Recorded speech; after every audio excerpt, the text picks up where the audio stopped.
Welcome back, friends. Week 3, fantasy basketball. We all know what it is by now. We're going to be jumping into the standings. We're going to be doing our awards. We're going to be giving out our stars. We're going to really get a feel for the way the league is heading right now. But you know, it's a long season. You know, we're still playing with a lot of real estate. You know, a lot of room for improvements, a lot of room for changes. We don't know. But what we do know is there were a couple close ones this week, and we're gonna be jumping right into the standings real quick. But let me just start off by saying the theme of this week is what ifs. Okay, so this week we've got a couple interesting things going in the winners and losers. We have got Mike coming in with that 2-1 record, looking nice. You know, started off with the loss, but has 2-0 since. Has been 2-0 since. So he's got a little winning streak going. Let's see if Mike can hold on to that. We've got Danny.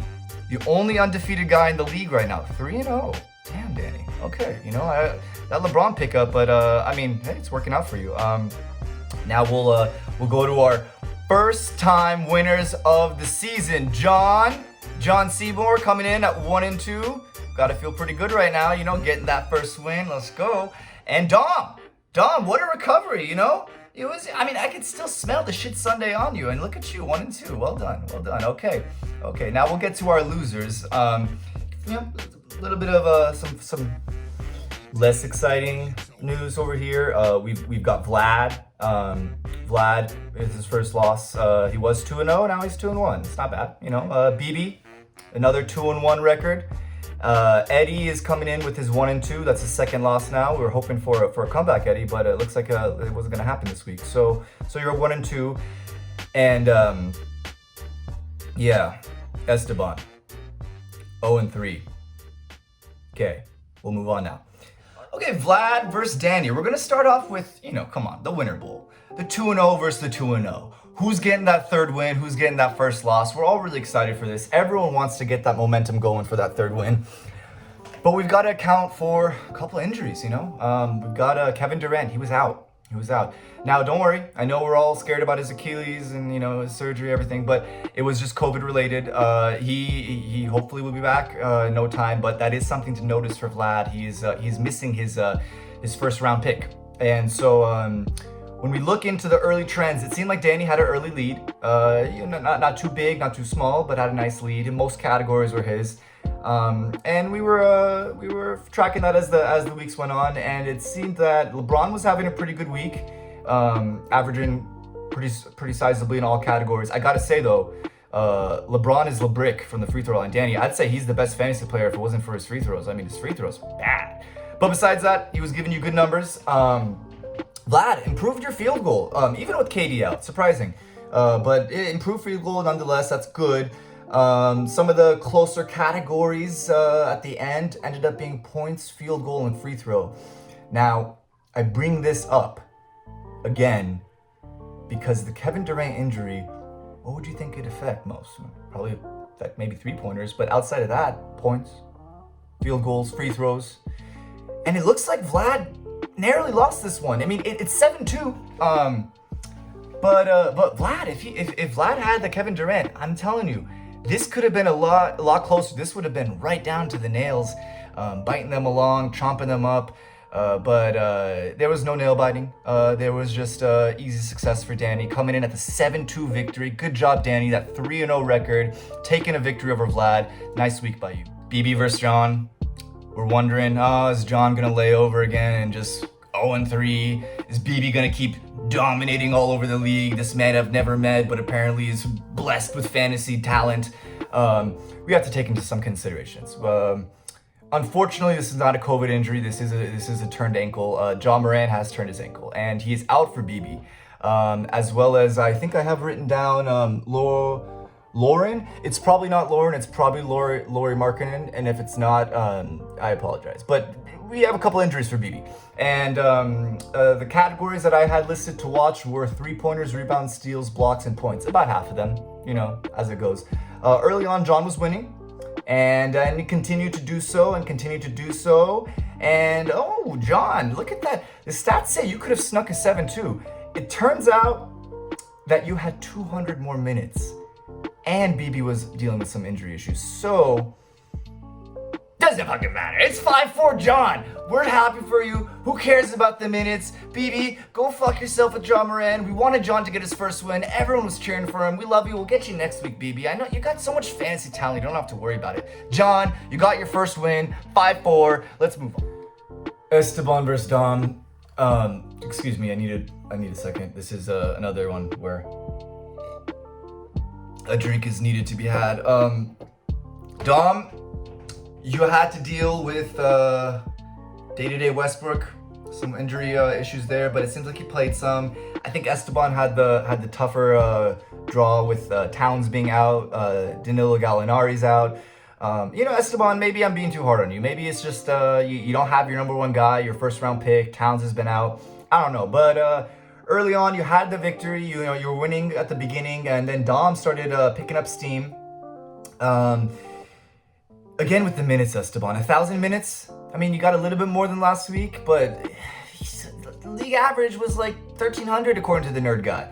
Like, Dom, good hustle. I'm gonna get over Esteban. We're gonna focus on you, Dom. Dom, you did a good job. You showed up ready to work, making sure you were done with that losing record. You're gonna get that 1-2, and you got it. You got a 5-4, winning the loser bowl. Good job by you, Dom. Hopefully you can get another one next week.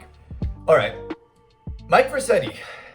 This is another one that falls into our category of what ifs. Because first off, we're gonna get to okay. It was a dominant win by Mike. It was, according to the categories. Now, Eddie last week lost to BB. BB had 5 categories, Eddie had 4. And I'm telling you, last week, that was a more dominant win than this one. The numbers may look like it's 8-1, but this was close. This was close. And in fact, when you look at it, I'll put that to a side. Let's talk about injuries first. We'll get to the what if. Injuries first. Porzingis is out for Mike. We've known this from the beginning. He's been operating without it, and it really just made me think, fuck, Mike's been playing like this without Porzingis? Oh, when he comes back. Whew. So Porzingis has been out for Mike. Eddie's dealing with some Kemba Walker issues. That's been a consistent out for him. And same with Aldridge. Aldridge has been out, not a huge player in Aldridge, but, a little bit of a bump. So Eddie's dealing with a little bit more injury issues than Mike. Going into it, Eddie was winning. Eddie was winning early on. There were a lot of pickups made for this matchup, and a lot of minutes to be had. About 1,500 each, I think, or, close to that. A lot of good work. This is the example. This is what you want. This is the kind of fantasy competition I'm looking for. Let's go. What I really like about this one is, like I said, 8-1, but way closer than you guys realize. The categories actually were so close. Eddie could have won 5-4. And let's just go back to some of the pickups made, because if you did a different job on the pickups, I don't know, Eddie, because you could have been 5-4. You were close enough. It was doable. So I know a lot of pickups were made. Maybe Mike made some great ones, and those were just too hard to overcome. But I don't know, Eddie. I really think that this week could have been yours. Maybe just take a look at ways you could take advantage of the waiver wire a little bit more, find more balance to your team. But when it comes to threes, I thought you were gonna have it on Mike. Mike, just absolute. We'll get to it. We'll get to it in the start ceremony. But Mike had an interesting week in general. This was a great fight. Eddie, I think you would have been winning in any other week, but Mike was strong. 8-1 win by Mike. Good battle. 5-star ceremony. It's the 5-star ceremony, you guys. We know what's going on. I got your wins and losses recorded on the leaderboard. We're going to be stamping these stars on as we go. We'll start with the gold star, as we always do. Who has the most points? So, it was a 5-man race this week, and it was between Danny, BB, John, Mike, and Eddie. And that was from the earlier stats, but then as we went along, you actually all kept it going all the way to day 5. I still had 5 guys on the board fighting for points. Ultimately, it went to Mike. Mike had a great week. He's going to be getting the gold star and, win it over these 5 guys. He's got it. He got the gold star. Good challenge and a good victory for Michael Mount. Okay, where is your Reuben? I haven't had dinner yet, so the Reuben looks pretty good.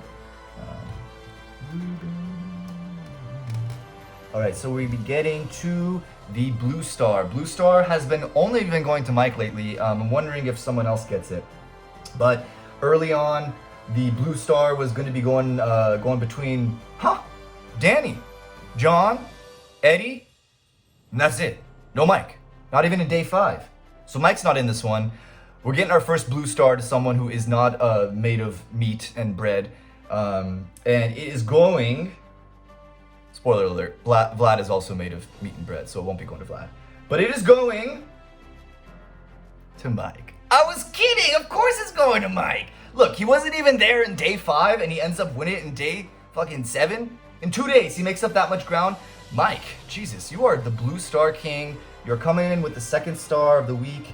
You have the gold and the blue as of now. Well done, Michael Mount. All right. Moving on to the red star. We're going for rebounds. I may have mentioned his name previously, but we'll talk about early on. Early on, Danny, BB, Vlad, John, all 4 of you guys looking good. Day 5, still had it. Still were up there. Ended up being Vlad. Double, true to his name, getting that red star, getting those rebounds. Yeah! So Vlad killing it on the rebounds this week, getting his second star of the season in a loss, but that's okay, man. You know, you lose some, win some, but you get the star, and that's what matters. So we're going to 3-pointers. Now this is the one I had to bring up some stats for because, whoo, Michael Mount, are you serious? I'm not even gonna mention anyone else's name because you killed this one. I have to look at what you did with the play. Okay, so your players, man, Levine had 23s.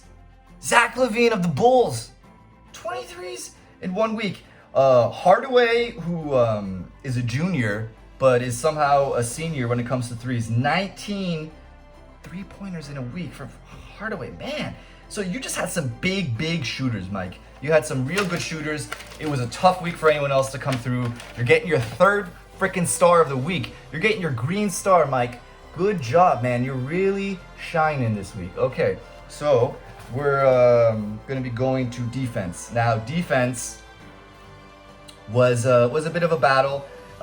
We had it around day 5 for BB, for Mike, for John, and the winner of the steals and blocks, that's going to John. John Seymour, he's got it. He's got that purple star.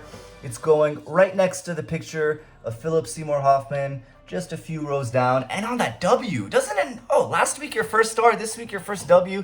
Feels nice, John. Feels nice to have a star and a W. I'm sure you're pretty excited about this. So we're gonna be going on to our Platinum Star ceremony. Platinum Star ceremony. Woo! Can you guys feel the energy? No, you probably can't, because you know who can? Is Michael fucking Mount. It's no competition this week. It's another Platinum Star for Michael Mount. 3rd of the season, 2 weeks in a row. Look, I'm gonna drop it. I'm gonna drop everything right now. We're going to the laptop. We're taking this off paper. I'm reading you some of these stats. He had 919 points, all right? He had 12 double-doubles. Okay, that's, you know, probably the 2nd best in the league. That's impressive. 31 blocks. Fucking Miles Turner had like 40 of them. And then 42 steals, 270 rebounds. That's one of his weaker categories. He still did a good job. 109 3-pointers, an 80% free throw, 49% from the field. Michael Mount, you're on the mountaintop today. You're Count Mount. You're everything right now. You're big, you're strong, you're flexing on the league. No one can touch you because you've got 3 stars. You've got your 3rd Platinum Star.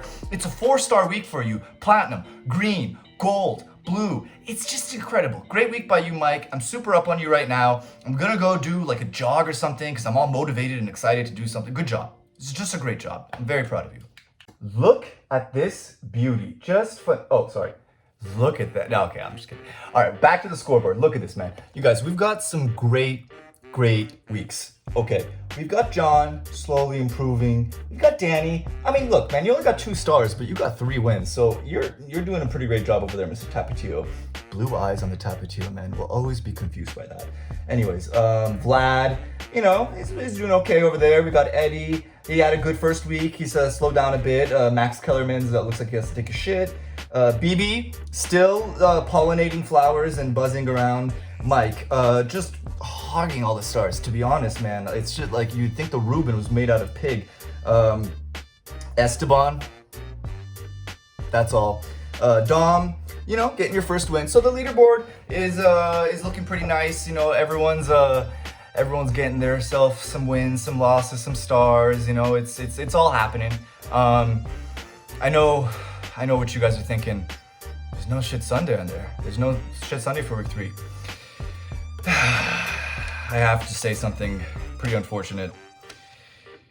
The shit Sunday goes to me for week 3. Look, I know. Oh, how could you give me the shit Sunday? I mean, come on, you know? But it's gotta go to me. I mean, I understand you guys have been working hard, sweating, just bleeding for this season, putting all your life into it. And I'm over here lagging. It's week 5 in current time and I'm in week 3 in the video. I get the shit Sunday. It's not a great feeling. I totally feel like the dunce in the classroom right now. And you know, I just went on a run, but I think I gotta go lay down because I don't feel so good. Hopefully this will help Esteban, because I don't want to give it to you twice, and you will get it twice in the future if this happens again. But at the same time, it was just nice to have a week 3, where we can all relax a little bit, you know, just not feel like there's any impending doom or judgment coming down upon us from the skies, and instead it comes upon me. So shit Sunday goes to me this week. Well, that about does it, you guys. It was a great week, a lot of fun, had a good time recapping this. A lot of exciting matchups, like I said. What ifs were the theme, and you could clearly see that a couple of matches could have gone either way. We do have one more segment for you guys. You can skip it. The guy's kind of a dick anyways, but he's got some useful information. So we're gonna head on over to the Ivy Leagues. We're going over to a Snob Corner real quick. Hello. Welcome to Snob Corner. So, I've been tasked with overlooking the comings and goings of this league, specifically looking at week 3 and the waiver wire pickups, and I have a few opinions on what has occurred, more so facts than opinions, truly, because I am educated, as you see. I've gone to the Ivy Leagues. Listen, we'll start with Esteban, my friend. This was a poor choice. You have Markel Fultz, point guard of the Orlando Magic, the man with the ball in his hand, the controller of the game, and you drop him for a graham cracker, for Devontae Graham, for nothing. Spoils. Well, awful job. Daniel, young Daniel, you did do an interesting move by picking up an unvaccinated, low intelligence back surgery MPJ, very handsome though I might say. I would normally like this, but you dropped a 40-minute per game player in RJ Barrett for the New York Knickerbockers. Classic organization. You can't discount tradition, and you cannot discount 40 minutes per game. Now, on to our last player of the week, Eduardo Santiago. I do believe that's your name, and I don't believe it's a real name. Anyways, 4 pickups were made by you. I hated 5 of them. All of them. Terrible. Just the entire week for you was garbage. The whole league, really. You see, generally speaking, I deal with sophisticated people and matters that are above this type of intelligence. But really, I love wine. And when I have a good Chianti, I taste all the delicate notes, the flavors. They're so robust. They enliven me with spirit and vigor. And when I look at this preposterous league, semi-exclusive, it means nothing to me. It's boring. I think this will be my last time here in Snob Corner. For truly, you're all terrible, and I will be moving on to greater and bigger things. So, I guess thanks for having me, as a gentleman will always bestow upon his fellow watchers with gratitude and grace. But truly, I will not be back. You are all garbage. Alright guys, thanks for joining us. This was a fun week. Had a lot of nice times with the what ifs, with the head-to-heads. Don't worry too much about what the snob guy said. In fact, just forget about him in general. He's temperamental. I mean, he went to an Ivy League, but it was like Brown, so he doesn't really know what he's talking about. Anyways, just keep doing your thing, make name changes, keep things fresh, keep the energy going. You want to have a fun week, you want to have a powerful week, and you want to always remember what we're playing for. That glorious. Alright guys, see you next week on week 4.